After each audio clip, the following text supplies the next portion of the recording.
Good evening, good evening, good evening, What? everybody. We are back with another Phins Forecast show. Yeah, it's great to be back with you guys. So we're in the teeth of the off season, as you all know. So we're gonna go position by position and just talk about the entire position group. Tonight we're doing tight ends. Now, historically, tight end has been a it's been more of an afterthought in Miami, and it was kind of until last season with Jonnu, we're going to get into him, but like until last season, it was more so, the Randy McMichaels and the Charles Clays, guys that maybe will get a few catches here and there, but didn't make much of Anthony an impact. Fasano. Oh, Anthony Fasano, good Yeah. pull there, Taylor. That Good was pull. that was my guy. The Yeah, one-handed okay. catches. Yeah. I remember him coming on Notre Dame. I was excited for him, but it's been more of an afterthought. But until last season, Jonnu Smith broke a bunch of records. This tight end room is a room that there's some intrigue there, but we'll see how it goes. But first, I'm going to introduce my co-host tonight, Josh. How are you doing tonight, man? What's up, buddy? Yeah, look, tight end, the big boys, the pass catching offensive linemen. I love this position group, man. And as you know, I like the big uglies, right? Yeah. I like and some of these tight ends kind of fit in there. So Yeah. I'm super pumped. And like always, guys, I love talking about Miami Dolphins football, and I especially love talking about it with you guys. Absolutely. And I'm a big fan of the big uglies too. And there are some big ugly dudes on this team. Sure are. No, they're not ugly. You guys aren't ugly. If you're watching, you're not ugly. I mean, some of them are. You're beautiful in your own way. I promise you. Taylor, how you doing tonight, man? I'm doing fantastic, man. Man, what an intro. Sorry, off the rails. I am also excited to get into this episode here, but man, it's like you said, the thing with the Dolphins and tight end room, it's always like, I guess he got Randy McMichael, but then other than that, Charles Clay, baby. Decent. Yeah. Come on, man. And Charles Clay, he was all right. He was solid. But what do you mean? Yeah. Oh, come I on, think man. it goes to show, though, like this is a room that has been underrepresented in the Dolphins offense. And we all grew up, well, I mean, Josh and I grew up in a similar era. Taylor, you're a little younger than us, but we all got our guys. Yeah, but I grew up watching Shannon Sharp tear it up for the Ravens and the Broncos. I grew up watching Tony Gonzalez with the Chiefs, with the Falcons, and then you get into Jason Witten, you get into Antonio Gates. You got all these tight ends that are making big impacts for their respective teams. And that's always been an aspect that's been missing with the Dolphins. It just has. It just has. They haven't had an impact tight end until last season. Jonnu Smith made the Pro Bowl for the Dolphins in his first season. He was our only Pro Bowler last year, and he had an awesome season for us. He broke every single tight end receiving record that you could possibly think of. And I know I'm not trying to steal your thunder, Josh. I promise you I'm not. But he was awesome for us last year. And and the Dolphins didn't really make a huge investment in him, which is probably why he's asking for a trade right now.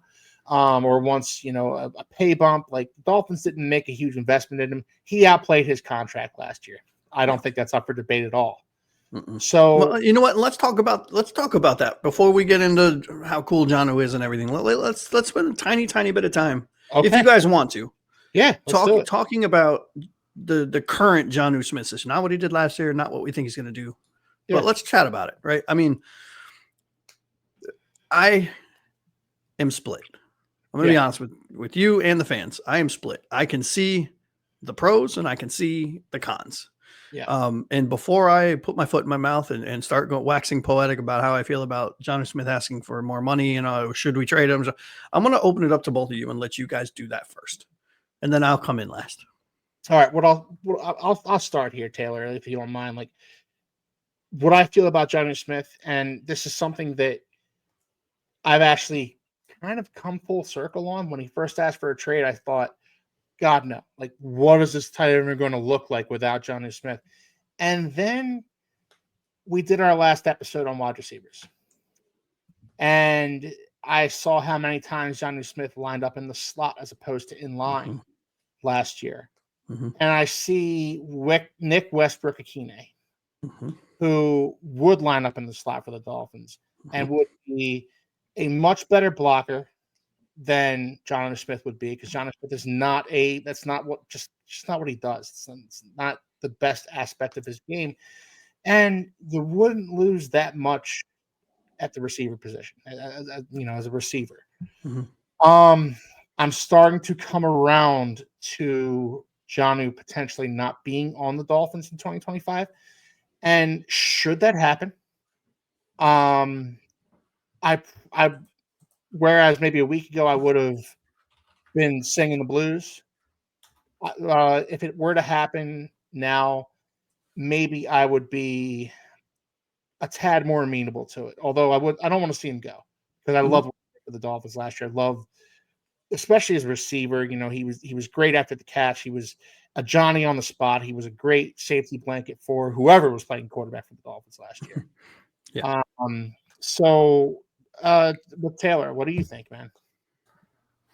Well, it is tough because Jonnu Smith put up insane numbers. He's a very likable player. He's also a guy who, we'll get into his career here in a second, but he's really just built himself up into what he is today. And I'm not one to be like, oh man, don't pay the player. For the most part, go pay the player. I don't care.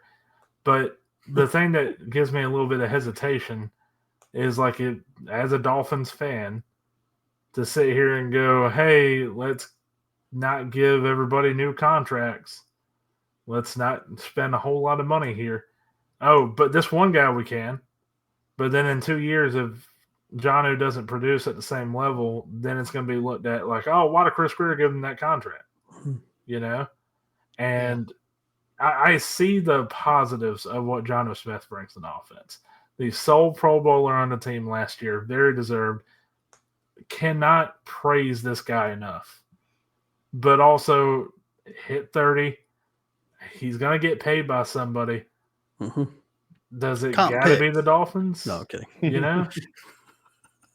Especially considering everything you said, Keith, about the wide receiver room, the running back room, what this team might look like. This team might have a new GM and coach. I know it seems like, based on all the moves that's being made, like these two aren't on the hot seat. But it is a possibility. Everything goes completely off the rails, and then we're sitting here with, a new coach and GM. Maybe Jonnu gets paid, and then you're sitting there going like, well, now we're stuck with this contract too. Maybe we didn't want to go in this route with this type of player. Jonnu Smith, the player, though, man, like you would see a massive drop-off in the tight end room. Even with his, I don't want to say deficiencies, because he's not like a bad blocker. He's just, he is. All right. Yeah, he is. He's okay. He's the third best blocker on this team behind Farrell Brown and a rookie tight end. Yeah, but that's also what they do. Jonnu is also somebody that's his. Well, yeah, exactly. That's not a shade on him, but to sit here and say, "Oh, he's he's barely okay."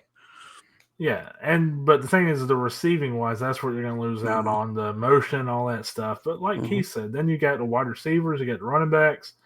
At some point, Jonnu won't have a role on this team unless we carve that out and you trade somebody like Tyreek Hill. Taylor, in our last episode, I was talking about Nick Westbrook-Akine and how great of a blocker he is from the wide receiver position. And as I'm singing his praises as a blocker, as Josh and you, Taylor, as everybody was saying, he is a great blocker from the slot position. I'm sitting there thinking, does this make Jonnu more expendable? I think it might. Josh, talk to us, man. Yeah, look, I'm going to be honest with you. The whole reason I wanted to go last was because I thought you guys were going to be like, yeah, we need to resign. I can't believe you guys are in my court for the most part. I am. Well, I see it both ways. Just, I also don't think it's going to happen based on everything that's being said. So the reaction was the sky is falling and, oh my God, what a horrible move by Chris Greer and the Dolphins, poverty franchise, all that stuff. I'm just sitting there going, based on everything that's been reported, there's nothing to me that's saying like Jonnu was 100% going. And if that happens, then I'll freak out. But see, I won't freak out. See, here's my take on this. Right, my gut reaction when I was like, "Fuck," Yeah. Not Jonnu, right? Yeah. And then when I started thinking about it and playing it in my head and looking at the positional moves that we did and what this team wants to do with the revamped offensive line and the better running backs and the better wide receivers outside of the top two, like we've upgraded these positions. There's only so many balls to go around. Mm-hmm. And then I started looking at Jonnu, to your point, Taylor, hitting that 30-year mark. That's when players start to go down. He's asking for a contract for a reason. He's coming off of a year where it's well-deserved he has every right after the season that he put up to ask for a contract, but there's a reason he's asking for the money that he apparently is asking for, which is like, 12, 13, 14 million a year, which see you later. Right. I don't know. I will say this. I am in the camp of if he signs on I don't want to use the word team friendly, but a reasonable contract, I say bring him back. Right. Yeah, it's definitely not going to be team friendly considering the circumstance, but I see what you're saying. And I guess my final take on it is I would like to see Jonnu back. I hope he gets paid and I hope he produces because, again, he is such a likable player. But I don't have a strong opinion either way if he is re-signed to a big deal by Miami or they end up trading him. Yeah, and I'm fine with either one. And I think if you look at, and we'll get into his kind of last fight, the few years, this last season, for as great as it was, it's an anomaly. It's not something that if you look historically that you can count on, right? Yes, but also you have to take into account that Jonnu always had, especially like more recently, had a running mate, had a guy who was playing opposite of him that was also at the tight end position that was also sponging off targets. So in New England it was Hunter Henry, and Jonnu Smith was not very good in New England, but Hunter Henry kind of established himself as the number one tight end in that in New England. And then after that it was Atlanta.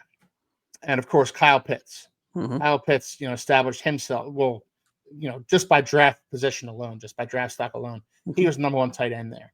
So Jonnu Smith was more so of an afterthought. He was more so of a number two tight end in those offenses. Now, in Atlanta, he was a number two who pretty much was the number one. Because Arthur Smith likes him so. Which, by the way, about Pittsburgh wanting him.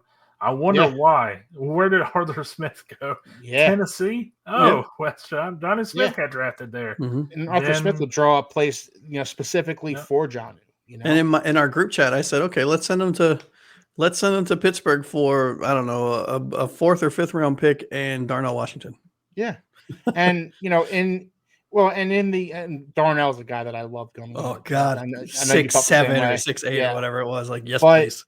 And you mentioned that he's 30 years old, and that is a threshold for a lot of players. But at the tight end position, you'll see guys play into their mid to late 30s sometimes and still be effective doing so. 100%. Travis Kelce is still a top tight end in the NFL. Like, let's be honest. Like he's still a top tight end.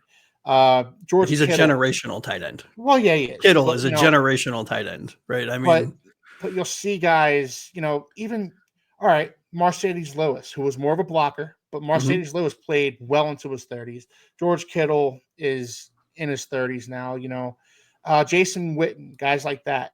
Tony Gonzalez, like guys that I mentioned, they played well into their 30s and they were still effective doing so. So I don't think that saying he's 30 is necessarily the death knell on his career. No, that, of course not. And that's not what I was saying, but I'm saying in conjunction with other things. Yeah, he is hitting 30 and he's asking for 12, 14 million. Like, I'm sorry. Yeah. No, like you go away. Like, that's crazy to me. And the fact that how this offense is built, we need yes, it was great. He was essentially a big wide receiver and he had a phenomenal, again, none of this is taken away from him as a person or him as a player for us last year. Like we all know as Dolphins fans, he broke every receiving, like you said it, he broke every receiving record possible, right? Yeah. The problem is our offense requires blocking. He does. That is the only thing he's bad at, right? Is blocking. And so when at 8.4 or 4.6 million, okay, that's great. At even $6 million a year. Okay, that's great. We don't need, but if you're asking for 12 or 14, you better be good at everything. Yeah. You know what I mean? And so, with that in mind, we are going to get into Jonnu Smith. Yeah. And we're going to get into, we're going to get into his stats. We're going to get into, because we are coming at this from the standpoint that he still is Miami Dolphin. 100%. And I still think he will be a Miami Dolphin. Mm-hmm. I think maybe he might require somewhat of a raise from the Miami Dolphins. Mm-hmm. Maybe another year on his contract from the Miami Dolphins. Mm-hmm. But we're coming at this from the standpoint that Jonnu Smith is going to be a part of the Miami Dolphins tight end room. 100%. So, again, 12 to 14 million, that's out of bounds. And that's not something the Dolphins should pay. And if Jonnu Smith is trying to take this to the point where I'm going to hold out for more money, then he might force the Dolphins' hand at some point. Of course.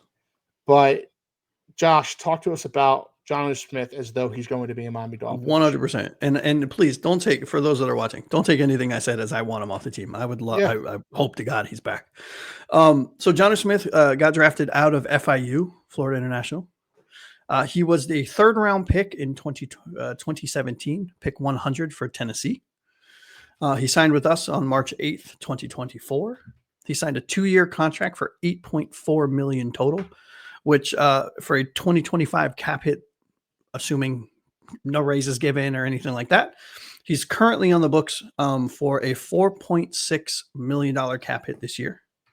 As we alluded to, last year was absolutely bananas good. I mean, I picked him up on the waiver wire and in a lot of my leagues, and I was ecstatic. Played 17 games, had 88 receptions. It's wild. 88 receptions, 800, and it's a lot of 8s. 88 receptions, 884 yards, and 8 touchdowns. Lots of 8s. Yeah. And what's his number? 8. Just saying. His average yards per reception was do what? It is 9. Yeah, it is 9. Whatever. Looks like 8. It was Devon Holland. Average yards per reception is 10. So right on the dot. 10 yards per reception, which is great. It was just really, really good for a tight end. Now we get into the last 5 years. So in 2020 for Tennessee, he had 41 receptions, 448 yards, and 8 touchdowns. In 2021 for New England, he had 28 receptions, 294 yards, and a touchdown. In 2022 for New England, he had 27 receptions for 244 yards and no touchdowns. In 2023 in Atlanta, he had 50 receptions for 582 yards and 3 touchdowns, and we already went over the historical year he had last year. All right. Again, his historical year, he was incredible. I don't think none of us want him gone. None of us is banging the table for him to leave the Miami Dolphins. But I do think, and Josh, I'm not trying to steal your thunder again here, but I do think, should he stick around with all of the guys that have been added, with the guys that are coming back healthy, there should be a downtick in his stats. But Taylor, talk to us about one Jonnu Smith. Yeah, so Josh did a lot of the heavy lifting here. I went for the tight end position exactly like the wide receivers, went with drops and yak. So Jonnu in 2022 with New England, he had 2 drops out of 27 receptions, which is a 5.3 drop rate. In 2023 with Atlanta, he had 4 drops out of 50 receptions, which is a 5.7 drop rate. And 6, of course, with Miami, 6 drops out of 88 receptions, which was a 5.4 drop rate. And, of course, didn't include targets here, but that would factor in. But going into the yak, in 2022, he had 200 yak out of 245 total receiving yards. 2023, he had 357 yak out of 582 receiving yards. In 2024, he had 510 yak out of 884 receiving yards. Now, it's kind of funny what we were talking about with Waddle and Hill and their yak going down last year. Figured out where it went with the Jonnu. And I don't remember what Achan's was, but I bet you it was Achan as well. But yeah, man, it's what we're beating a dead horse here. Like what are we doing? He had a historical year. There's a lot of positives. There's a lot of negatives to trade or resign him to a big deal. But as it stands right now, he is going to be a top receiving option, probably the third receiving option, I would say. But you think Achan? Yeah. Oh, for sure. Yeah. I think it's Hill, Waddle, Achan, probably Jonnu, and then Malik, I would assume. But that tells you how good this offense could be if you keep Jonnu Smith, if he is your fourth option, considering the season he had. So I think that's what I'll close on for Jonnu here.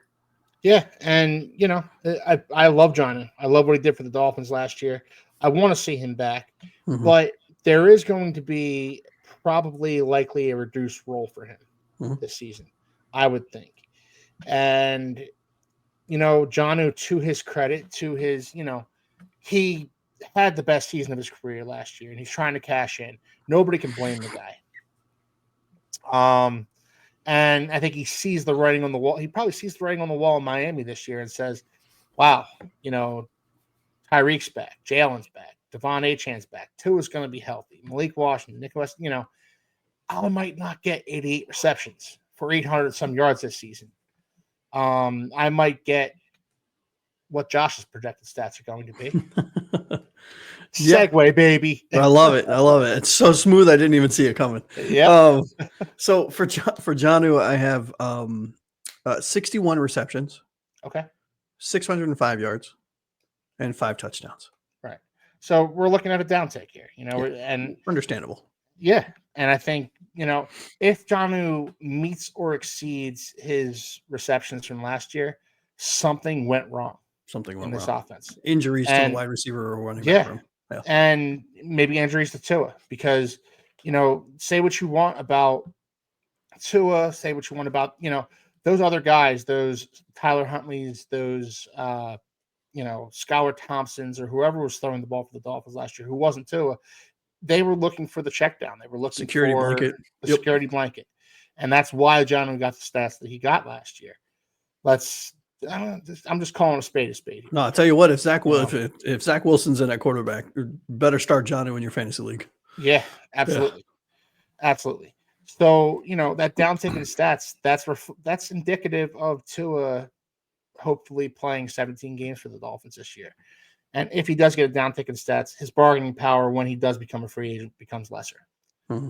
But again, I'm hoping he stays with the Dolphins because he's just another weapon. He's another guy that can really help this Dolphins offense cook. And, he's a bigger bodied receiver in a room full of guys that really only one other guy is a bigger bodied receiver, Nick Westbrook-Akine. So I'm going to move on. I think we've talked enough about Jonnu Smith tonight. I'm going to move on to a guy that, look, I know you're excited about him, Josh, and you know him. You know a lot about him, a lot about this guy, a lot more than I do, honestly. So I'm gonna move on to one Jalen Conyers. So talk to us about him. So Jalen Conyers played at a few schools. So played at Oklahoma in 2020, Arizona State in 2021 to 2023, and in Texas Tech in 2024, where he had a really good year. He went undrafted. Signed by Miami, obviously, as an undrafted free agent. I don't have his contract information. I know he signed his contract. I just don't know what it is, if I'm being completely candid with you guys. So I apologize about that. So I don't have a cap hit because I don't know what that contract is. But what I do know is we can look at some stats, right? So we can look at stats from ASU and from Texas, right? So in 2022, at ASU, he had 38 receptions, 422 yards, and 5 touchdowns. In 2023 at ASU, he had 30 receptions and 362 yards and 4 touchdowns. And in 2024 at Texas Tech, he had 30 receptions, 320 yards, and 5 touchdowns. There's a lot to like about this guy. I mean, he is, and I said it pre-stream, he's the Dollar General version of Tyler Warren. Right, who was drafted in the first round by The Colts. There you go. They ran up to the podium. Yeah, they sure did. They did some backflips. Yep. You know, if I'm not mistaken, and Taylor, keep me honest, he was a quarterback in high school. He does have that rings a bell, yeah. Yep, he does have a throwing or one or two passing touchdowns in his career, in his college career, which is not saying that he's going to do that in any capacity, but he is a vertical seam stretching tight end. Yeah, and just to go ahead and get into the conversation, because I couldn't find the drop stats for the player, but I've seen a lot of film on Jalen Conyers, and this is a guy who I'm not saying he should have been a top 3 round pick or even like a 4th round pick. I don't get why he wasn't drafted though. Mm-hmm. I mean, I had a 4th rounder for on his receiving ability. Yeah, like a day 3 flyer on a guy who I think has a lot of promising traits as a receiving tight end, who in 2024 he got a lot better as a blocker as well, and you saw progress there. I like the size. I like his versatility, how you can line him up in different ways.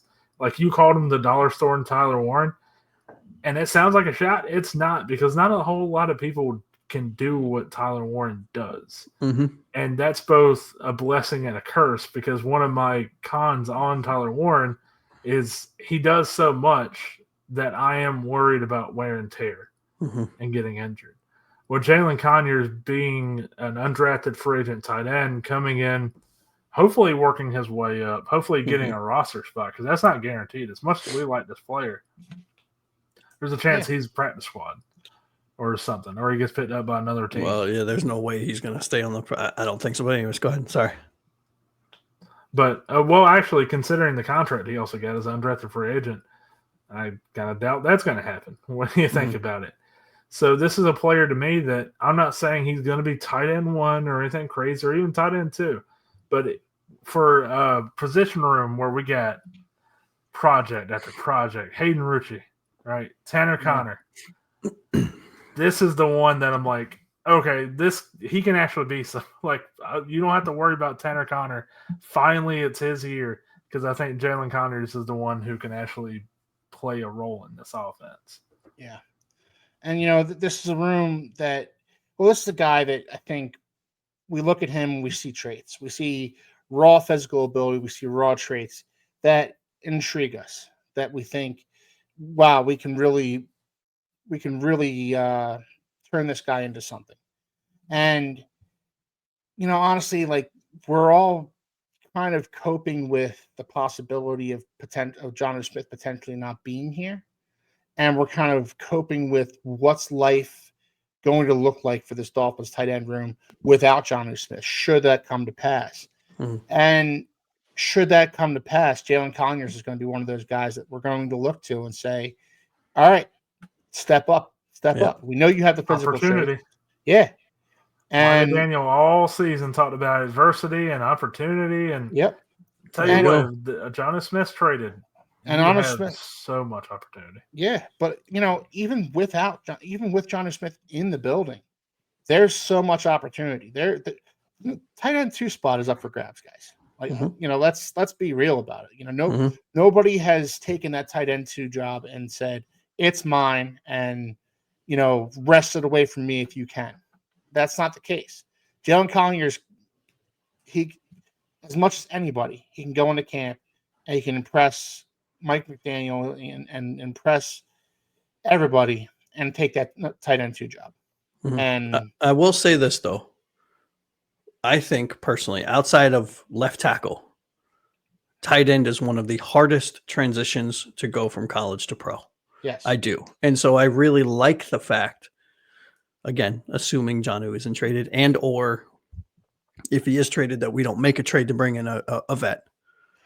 I do like the fact that Jalen Conyers has a chance to develop while getting, you know, sprinkled in playing time. He's a chance to kind of take it all in, take a breath, let the game slow down for him, learn blocking schemes, learn from the vets. And I think that's going to pay dividends the following year when, well, we'll get into a little bit more of him when we get into the predictions. Yeah. Well, get into them now because I think we're there. Yeah. So I mean, it's a low bar for Jalen Conyers right now. So I have 20 on the season. I have 28 receptions, 210 yards, and 2 tuds. Right. So let me ask you, like 28 receptions. Mm-hmm. So do you see him being the Dolphins tight end too? With those funny kind of you stats? asked that. Funny you asked that. I have him projected as tight end 2 by midseason. Okay. Yep. All right. I like it. I'm here for it. And honestly, like you, Taylor, he's a guy that I didn't really look at a lot until the Dolphins brought him in as an undrafted free agent. And then I looked at his film a little bit, looked at, the kind of player he was, and I thought, they might have something here. The Dolphins might have something here. Who knows? We're going to move on to our next guy. King Tut, Pharaoh Brown. Yes. Mr. Pharaoh Brown. Pharaoh Brown mostly been a blocker throughout his career. I think so good. He's really good. He's a really good blocker. He's a really good blocker. He absolutely is. Not much of a receiver. No, and again, not at all. And again, it's becoming a rarity for a lot of tight ends to be equally adept at receiving and blocking. You kind of got a lot of guys, and in Jonnu Smith, you got a guy who can do one thing and not much of the other. In Pharaoh Brown, you've got a guy who can do one thing and not much of the other. So, talk to us about Pharaoh Brown here, Josh. Yeah, so college, played at Oregon. He was undrafted in 2017, and we signed him obviously this offseason. He signed a 1-year, $1.5 million fully guaranteed contract. Right, so. Yeah. Not chump change by any stretch, but second highest paid tight end on our roster. Let's see. So in between 2019 and 2023, he played for Cleveland, Houston, and New England, I believe. Yeah. Actually, I don't know. Also see it. Wait, you said 2023? Yeah. Okay, never mind. Where did he play? 2024. Yeah, and 60 all combined, he played 67 games. He had 51 receptions, 478 yards, and 2 touchdowns. Right, so this guy's not a receiving guy at all in any capacity, in any way, shape, or form. You don't want him to be. If he's your kind of target, something happened. That's not good. Yeah. But what he is good at, to what both of you alluded to already, he is a nasty, angry. He is essentially an 8th offensive lineman. Right. And that's amazing. Right. And so if we can play 2 tight end sets with 2 running backs, for example, or get Jalen Wright or get Ollie Brown running behind this guy and, Austin Jackson, or behind him and Jordan Savayanaya. Bam. Yeah. Nice. I mean, some nasty things can happen for the opposing team. Right. And my only fear with him, and this is going to be dependent on Mike McDaniel. My only fear with him is, if he's on the field, teams know he's not a receiving threat, right? So it almost kind of telegraphs what you're going to do, unless we're in 2 tight end sets with Jonnu on one side and him on the other, for example, right? Or him on one side and you have Nick Westbrook-Akina kick down in closer into the slot, but playing more aligned with the offensive line. Then you can get some fun. You can have some fun tweaks, but if it's just him out there, I mean, my concern is that nobody's going to block him. Yeah. Nobody's going to run with them. You know what I mean? Yeah. Well, that's the thing. And, I think back to the Eagles when they had both Brent Selleck and Zach Ertz on the team. And when Brent Selleck was in there, he was a great blocking tight end. Teams thought, all right, it's a run. When Zach Ertz was in there, all right, I don't have to sell out for the run. This is a pass. So even if you do a play action fake, I'm not biting because I'm not buying that you're running the ball with Zach Ertz on the field.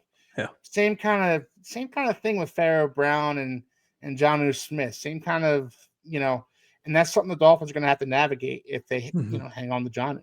Yeah. And so just real quick, right, for projections, just get them out of the way because they're low. 13 receptions, 83 yards, and 1 touchdown. Yeah, and for reference, guys, the most receptions he's ever had in a single season is 23. Yeah. He had 23 receptions for the Houston Texans back in 2021. And other than that, you're looking at like 14, 13. Like, this guy is not going to catch many balls for us. And nor should he, because it's just not what he does. Yeah. Taylor, talk to us about Pharaoh Brown. All right. I'm going to quickly get through this, and then I'll close my thoughts on Farrah Brown. We could probably move on.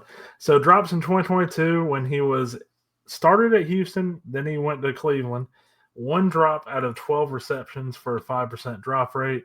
2023 in New England, 0 drops out of 13 receptions. Of course, a 0% drop rate.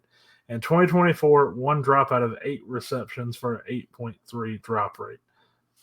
So in terms of yak, 83 yak out of 117 receiving yards in 2022, 121 yards out of 208 total in 2023, and in 2024 he had 30 yak out of 65 total receiving yards. It's a lot of what you guys said, man. This is a blocking tight end that isn't going to do a whole lot in the receiving game. Maybe he takes something like a Durham Smythe kind of role, what he used to do for the Dolphins these past few years. But one thing I will say, because he is a damn good run blocking tight end, I do like how the Dolphins in this offseason, and there's been a lot of talk about this offseason not being particularly great, a lot of bargain shopping, that kind of thing. But when you look at James Daniels, Nick Westbrook-Ikhine, Farrah Brown, they're guys that for the last 2 seasons in particular, a lot of fans, including us 3 here on the show, have been like, we got to be able to win these short yard gains. We got to be able to run the clock out. These are the guys that do it. Yeah. So I can't be mad at these signings, and I can't be mad at what a tight end 3 or 4 who's going to be in there and run downs. Like solid signing, not a whole lot to really discuss or analyze. So yeah, him and Ollie Gordon on the goal lines are going to be nasty. Him, Ollie Gordon, and Westbrook-Ikhine, right? Yeah. But that you touched on it, Taylor. Like, this is something that we've wanted the Dolphins to do, bringing guys with a little bit of attitude, bringing some guys that are going to take the game to the defense rather than the other way around. You got Farrah Brown, who's a nasty blocker. Nick Westbrook-Ikhine, a nasty blocker. Ollie Gordon loves blocking, loves protecting his quarterback. These are guys with an attitude, and we're trying to do an attitude/culture change kind of on the fly here with the Dolphins.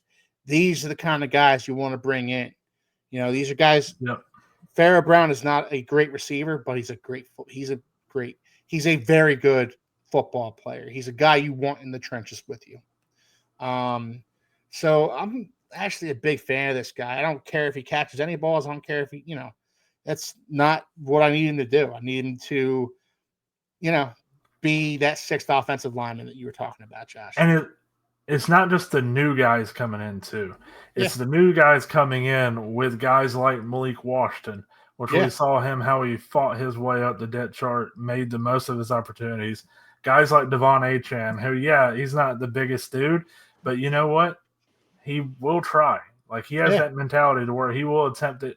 You see how he talks about the team off the field, wanting more dogs in the team, all that kind of stuff. Like, it will help that as well, because it will provide that narrative that they're trying to push.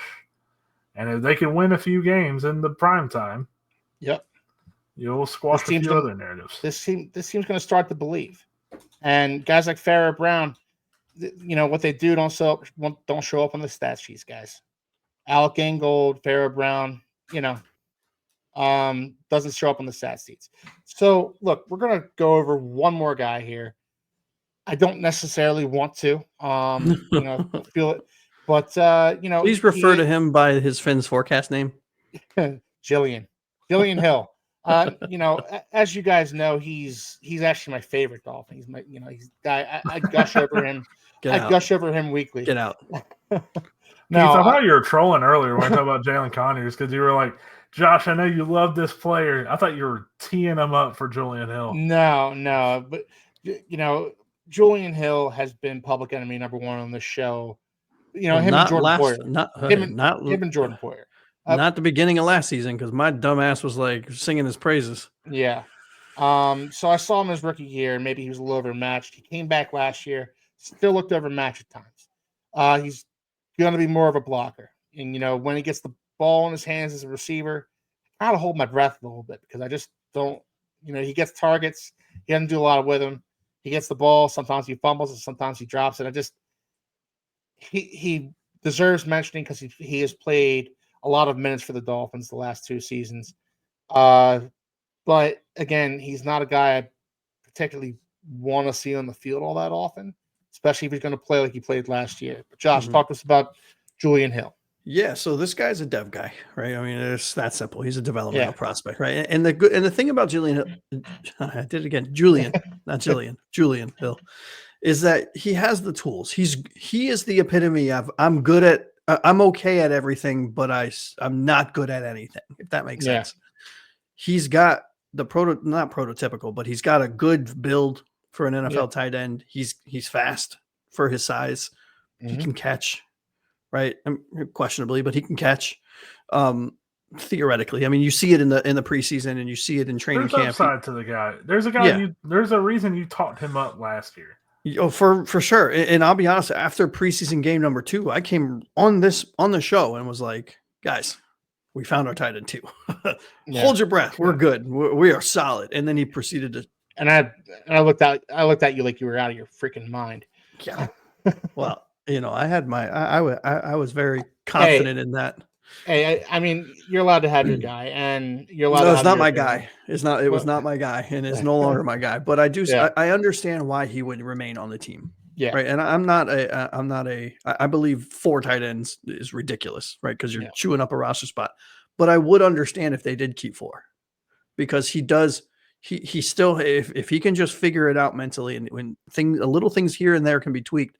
This guy could be a solid, tight end 3, right? Emergency tight end 2. But he came out of when he came into the league, he came out of Campbell University. He was undrafted in 2023, and he signed with us as an undrafted free agent. He signed a 3-year deal as an undrafted free agent in 2023 for a $2.7 million value for 3 years, right? So there is some sort of significant investment in him financially. His cap hit this year is $900,000. Right? Yeah. I mean, we say, oh, that's nothing. That's a lot of freaking money. But in the world of the NFL, that's nothing. Last year, he played 13 games. He had 9 receptions, 0 touchdowns, 87 yards. And 14 fumbles and drops and bunch of holding calls and and 38 penalties. Yeah. In 2023, he had 7 receptions for 94 yards. So he in 2024 he had more receptions for less yards. Right, no touchdowns in any season. Like I said, this guy is a practice squad developmental type player who may, due to the financial investment and the seeming interest that our coaching staff and front office have with his potential, remain on the team for another year, at least another year. Yeah.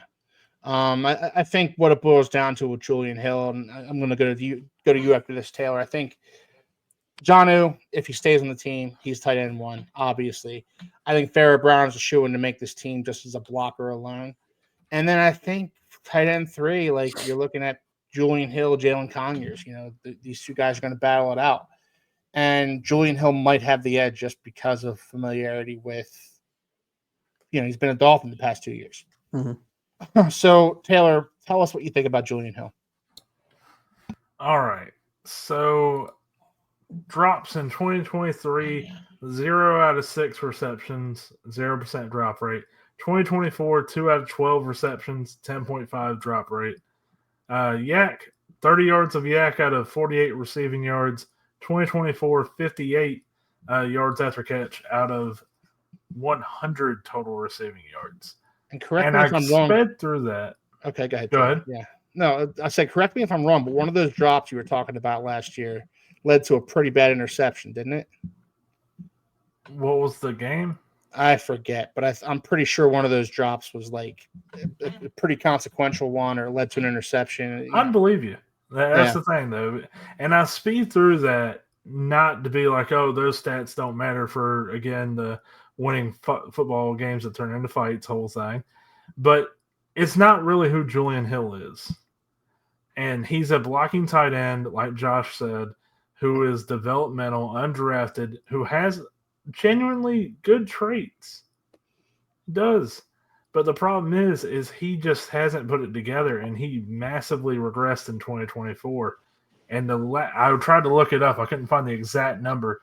He had so many penalties this past season. And that's the thing that's a killer. You can accept the tight end just being like an average blocking tight end who's regressing a bit as an undrafted tight end. But when you're out there, you're causing penalties, false starts, holdings. You're a liability out there. Yeah. So I want to see Julian Hill succeed. I think he can succeed as a depth piece, not as a tight end 2 or anything like that. But he's going to have to massively improve in a lot of ways. Are you ready for this, fellas? Bring it, Josh. He was penalized. He was penalized 9 times, resulting in 60 penalty yards, 4 false starts, 3 offensive holdings, 1 illegal motion, and 1 illegal formation. Yeah. And this is your tight end 2 last year, guys. Like you said, Taylor, your tight end 2 can't become a liability to you. And that's exactly what he was. He was a guy that made the Dolphins go backwards a lot more times than he had almost as many penalty yards last year as he had receiving yards. Mm-hmm. That's a problem. And that's why I don't think can't have it. If it's between him and Conyers, I think you take the whatever that saying is, where you take the unknown that hasn't seen a massive regression and caused a bunch of penalties over. But again, Julian Hill was a guy that we needed to mention because he is still on the roster and he played significant snaps with the Dolphins the past 2 seasons. But guys, that's the tight end room, and it's not an awe-inspiring group of guys. Jonnu Smith. Heavy. Yeah, it is top heavy. And if Jonnu Smith does get traded, and we've talked about that ad nauseum, but if that should come to pass, then it becomes a room full of guys where I don't know. I don't know. And that's where the freak out. What I said at the beginning of this thing, that's the whole conversation about Jonnu isn't necessarily like the receiving part or like he's irreplaceable in that way. Again, Jonnu Smith is a guy all 3 of us love and would like on the team. But where there's a bit of a freak out for me, it's like, okay, I really hope Jalen Conyers can work out because I don't know who gets anything on this offense as a tight end. And if that's the case, I hope we just run the ball. No, then it'll just be a lot of 4 wide receiver sets, I assume. I mean, honestly, all joking aside, if Jonnu's traded and we don't do anything and Conyers doesn't, he's not going to do anything right away. We instantly become a 1 running back, 4 wide receiver, spread it out. We're going to. 2022, 2023, right? Like that's more so what the Dolphins were, unless I'm mistaken. Yeah. Yeah, because we had Durham Smythe. All right. But guys, that's the tight end room and that's the tight end show. If you like what you saw tonight, please like, subscribe, leave some comments. What do you think about Jonnu Smith? Do you still want him here next season? And what kind of compensation would you want to get for him? Should they trade him? But tell us what you think about Jonnu Smith. Tell us what you think about Pharaoh Brown, Julian Hill, Jalen Conyers. Like, this is a guy that does have talent. What do you guys think about him? But again, like, subscribe, leave some comments. We'd love to hear from you. And next time we're going to be covering, it's going to be a long show, boys, as offensive line. That's our next show. That's the one I'm most looking forward to. Yeah, me too. I'll be honest. I'm looking forward to that one too. And you guys should too. So we will see you next time here on the Phins Forecast. Have a lovely, lovely night.